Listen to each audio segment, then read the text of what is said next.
Thank you. I'm gonna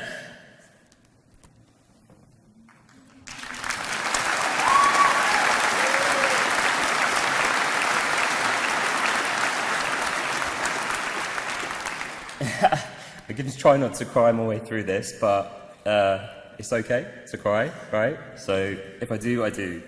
But yeah, just massive thank you, and thank you for your words.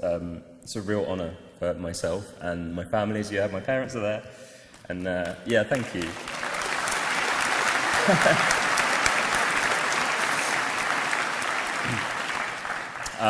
It's great to be back in Scotland. So I was working here a lot pre-pandemic, working with there's some amazing organisations here, amazing charities, Mindspace and PCAVs, supporting Mind Scotland, SAMH, but obviously the pandemic stopped all that. So when the pandemic and the lockdowns came, my charity Beyond, we started to work with the schools in Scotland, and it's been great. We've been working with schools in Glasgow, from Dundee to Aberdeen, and even the Shetland Islands. And we've also been really fortunate to be able to financially support some of the mental health organisations here as well. There's an amazing charity called Teapot Trust. I don't know if anyone knows it. Yeah, the work they do, I know some of you are going into mental health. The work they do with young people, particularly in terms of art therapy in Scotland, is just phenomenal. So yeah, this really means a lot, actually, to me, to be receiving this in Scotland, in Glasgow. So thank you. But I actually wanted to use this opportunity to talk to you about your mental health. You've all overcome an extremely challenging period over the past couple of years, and yeah, exactly.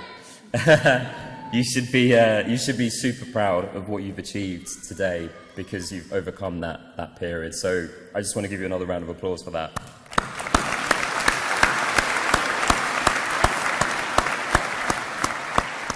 But look, it's still a really tough time for so many of us, with everything that's going on in the world, and even closer to home, as we've all seen on the news. So I really want you to make sure that you make looking after your mental health a priority as you move on to your next stage in your lives. Never ever let anything compromise your mental health, from future employment to relationships to technology, social media. It's taken me a long time to realise that my mental health always has to come first, and yeah, I suffered a lot along the way. Even as recently as 2020,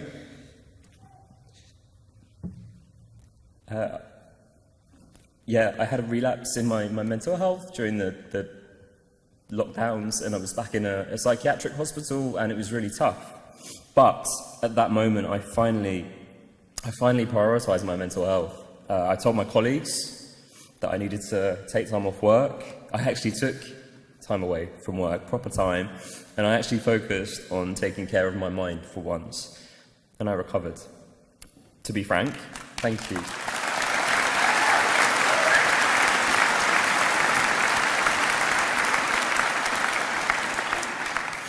To be frank, look, I don't always do the things that I know that I'm meant to do to care for my mind, but I really do try my best now, and I want you all to do the same. Now look, some of you I know, you may have also encountered mental health challenges. Some of you may be struggling with your mental health right now, and some of you in the future will struggle with your mental health. It's okay, it's completely okay. If you just take one thing away from what I'm saying today, I want it to be that you remember that the brain is an organ. It's just like any other organ in our bodies. It's just like the heart. And, you know, if something was to go wrong with your heart, I know that you would get help straight away. And it should be no different for the brain. So please, please remember that.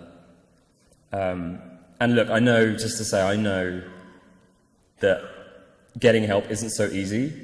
We all know about the mental health services. We all know. But look, we are doing everything that we can to change things with the charity that I have Beyond.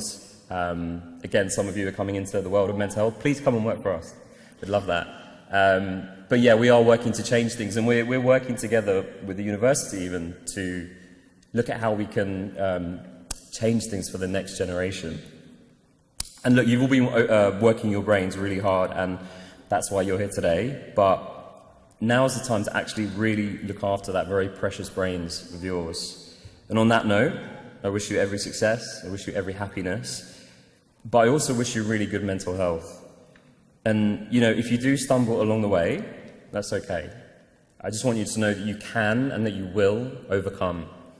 And my mantra in life is, it's a Japanese proverb, and it's fall down 7 times, stand up 8. You will always, always, always, always overcome. And to really end, in the words of your Chancellor, actually, Annie Lennox, some years ago, Annie did a BBC Radio 4 interview. And she was asked, what's the one thing that you wish you'd have known when you were younger?